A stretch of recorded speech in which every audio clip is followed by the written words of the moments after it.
Shamrock, Igor Zinoviev, Kevin Jackson, Jerry Bolander, Chemo. The greatest full-contact mixed martial arts event in the world. It's live from New Orleans, Louisiana. The UFC Middleweight Championship is on the line, plus 2 super fights and the toughest tournament in sports as the Ultimate Fighting Championship presents Battle in the Bayou.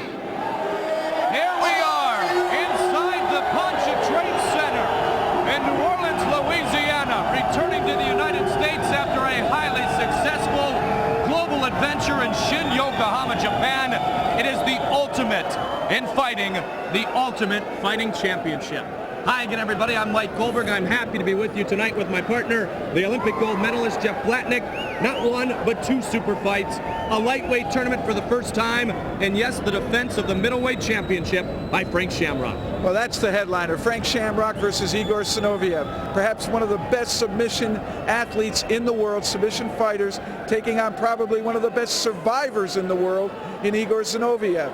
He's improved his skills in terms of striking, that is Frank Shamrock, and he wants to avoid that heavy right hand of Igor Zinoviev. Great matchup. Well, we have said that Igor Zinoviev is truly a warrior. He comes from a Russian military background, and Shamrock really feels like he is going to have to push it to the limit if he does have the advantage to get Zinoviev to tap out tonight. Without a doubt, he feels Zinoviev is such a survivor, he may not want to tap out even if he's put into a submission lock. And again, he is enticed with that alliance with Maurice Smith to really incorporate striking. He's talking about the knockout punch. He may even stand on his feet and trade blows with Zinoviev. So this really has the makings of an all-out war. Great excitement building for this one. Really, there's no real clear-cut superior athlete in that fight. You know, Jeff, we've said it before, even tonight, that you have truly arrived when you are known only by one name. And UFC fans know this man by only one name. It is Chemo. Chemo is a superb athlete. He is big. He's weighing in about 250 pounds right now, and he is ripped. From his debut in the octagon to now, he has done nothing but improve. He's fought outside of the UFC and done well. He now makes his return against another tough competitor, Tsuyoshi Kosaka. Kosaka, a submission expert. He doesn't mind being on his back with a bigger man trying to pound him. He is an expert at locking up a joint and forcing his opponent to submit. Chemo has lost by knee bar to Ken Shamrock. Kosaka knows that. I'm sure he's been practicing. You know, it's interesting, Jeff. In Japan, Frank Shamrock made the next step. And I think tonight, at least in Lions Den perspective, Jerry Bolander is taking the next step. He's the leader of the Lions Den now. And Kevin Jackson, his talents are well documented. Well, both of these fighters have a loss the last time they stepped in the octagon. Bolander to Gary Goodrich, and certainly Kevin Jackson to Frank Shamrock in Ultimate Japan. Both have something to prove. Both are quality fighters. Jackson, better at now at submission recognition. He needs to continue to improve those skills.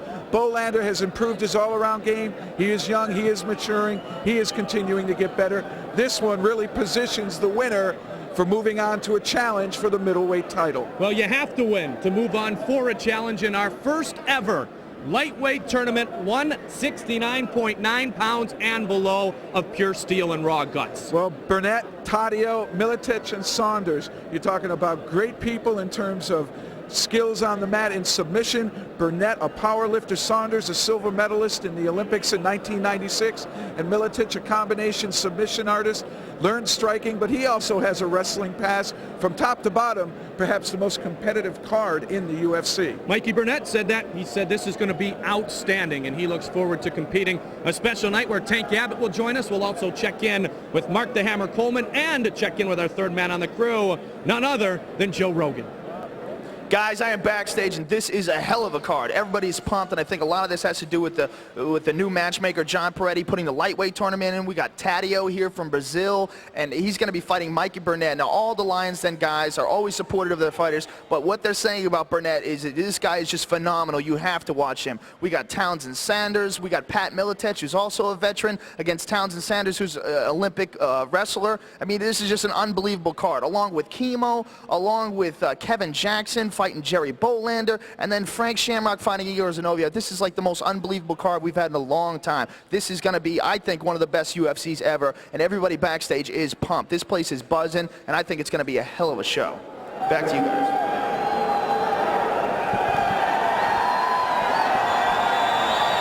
What great anticipation in the house tonight. Don't forget the ways to win in our tournament: by knockout, by submission, which is tapping the hand on the mat, if a referee stops the contest because a fighter cannot intelligently defend himself, it may be at the advice of a ringside physician. If the corner throws in the towel, by disqualification, and if time expires, 3 judges will render a decision. We're getting set for our first ever lightweight tournament, and Mikey Burnett from the Lions Den said to us earlier tonight that this will be the best lightweight tournament in mixed martial arts competition ever. He'll take on Tadio, and then Pat Miletich will take on the Olympic silver medalist Townsend Saunders. Mikey Burnett, 24 years old, says that he is a wrestler at heart. And Eugenio Tadio from Rio de Janeiro, a little jiu-jitsu with a little Muay Thai, a freestyle fighter. As it is now known, luta livre means free fighting in Portuguese. A little bit of Brazilian jiu-jitsu with more emphasis on striking for Eugenio Tadio, who will take on Mikey Burnett, the submission fighting specialist. Born in Tulsa, Oklahoma, still lives there but fights out of the Lions Den in Rockford, California. Mikey Burnett, all 5'6", 170 pounds of him. Burnett is incredibly strong. 600-pound, claims to have a 600-pound deadlift, 600-pound squat, and a 400-pound bench press. And you're talking about a lightweight fighter under 170 pounds. That's incredible power. In 1994, with those numbers, Jeff, he was the #1 ranked power lifter. And you see the strong physique of Mike Burnett. He says he doesn't mind being called Mikey. He's one of the younger children in the family, so it's always been Mikey. Well, what's interesting is everyone from the Lions Den, Frank Shamrock, Ken Shamrock, Jerry Bolander, rave about Mike Burnett. And that says something strong. That says that this is a quality fighter. And at the Lions Den, he's fighting big people all the time. So for him, this must be, a chance to prove himself against people his own size. Here comes his opponent tonight, Eugenio Tadio, making his first U.S. appearance. He is recognized as the #1 lightweight in his class. He is a legend in his home country of Brazil. 33 years old, with great Brazilian jiu-jitsu background, but more emphasis on striking. He's the 1983 Brazilian champion of Vale Tudo. Is this what you're going to wear? Luta Livre and Vale Tudo, this is his specialty. And what really put him on the board recently was a fight against Renzo Gracie in Brazil, in which Renzo had a few different opportunities to really submit him, and Tadio was able to get away. And then, of course, the fight ended prior to a decision being rendered. There was no decision in that fight because of a riot. He's very experienced, tremendous grappler, but he prefers to strike.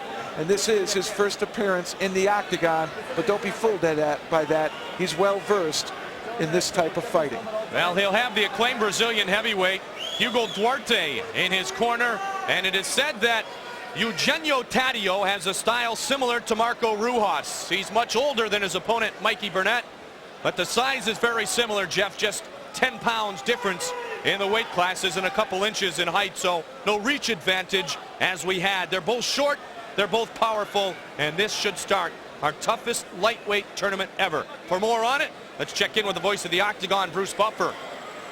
Ladies and gentlemen, we now begin our lightweight elimination tournament. Beginning with the fighter standing to my left.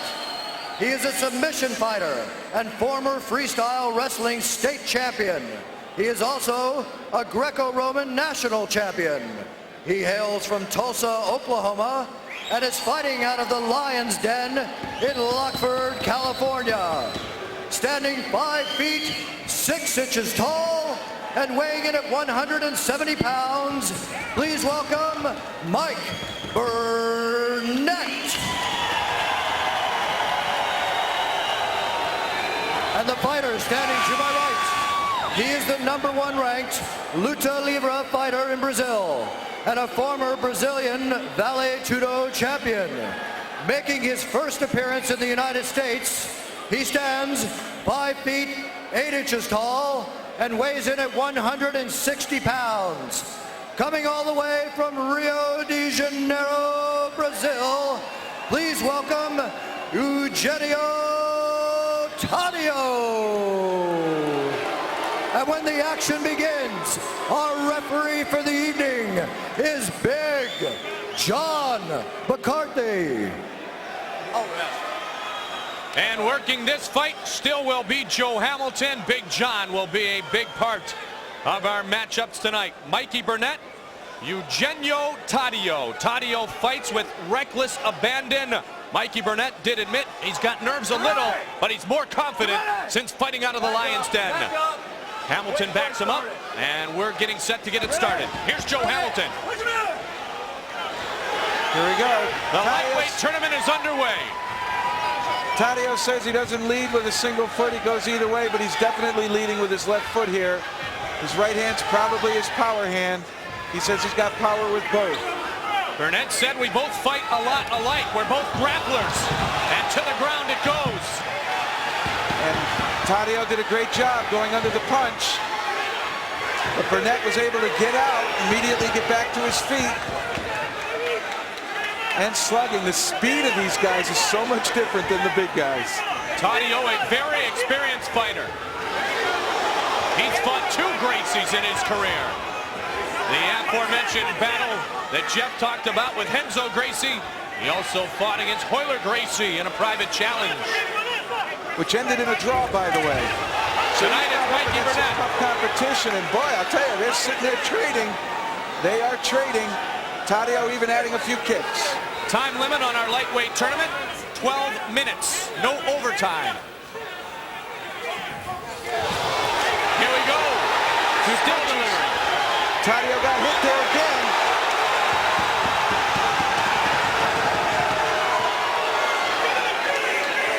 Burnett doing a nice job throwing heavy leather. And they continue to battle. That is 12 minutes and a 3-minute overtime. Pardon me, alternates. We're at 12-minute no overtime. The lightweight tournament, 12 minutes and a 3-minute overtime. And Burnett really has that guillotine sunk. He's got it sunk. He's got it in a good position here if he can continue to arch his back. Taddeo, no stranger to this position. He looks like he wiggled out. Nice job by Taddeo. And Taddeo, as we mentioned, the luta libre, has a strong Brazilian jiu-jitsu background, so he's comfortable in the guard. Yes, he is. Burnett spent probably a lot of energy trying to finish with that guillotine choke. He might sit here for a little bit and regather himself before launching offense. Taddeo looking to his corner, listening to the advice. This is now the ground game. Taddeo with the guard on Burnett. The octagon, the ultimate finishing school, the ultimate proving ground for the ultimate in combat. 750 square feet, 32 feet across, 5 foot 6 inches of padded walls on top of a chain link fence. And now we have gone down to the ground, a familiar spot, as you mentioned, for both competitors. Both are very familiar with the guard. It seems as though Burnett is taking his time. He's not rushing anything. And that's a key when going against a very experienced fighter who understands guard. And I really do think that he put a lot of energy into that guillotine choke. I mean, he was really arched out, trying to put Taddeo away early. I think he might have slowed it down a little bit, catch his breath, make sure he doesn't rush things, and then approach it methodically. You know, we have been able, Jeff, in the last couple of days to visit with 2 luta libre fighters, and when they simplify things, they have said it's really a Brazilian jiu-jitsu background with more emphasis on striking. What do they mean? They moved more towards the Vale Tudo. Traditional Brazilian jiu-jitsu is with a gi. The luta libre is without the gi, and they gravitate more towards learning other skills besides just the submission, the mount and the guard. They move on to go ahead and incorporate strikes and such. Much more liberal, I guess, with the skills. So that is the path that Taddeo has followed. And you saw him early. He wasn't at all bothered to trade with Burnett. And Burnett said he'll stay on his feet until he feels he's in trouble, and that's why he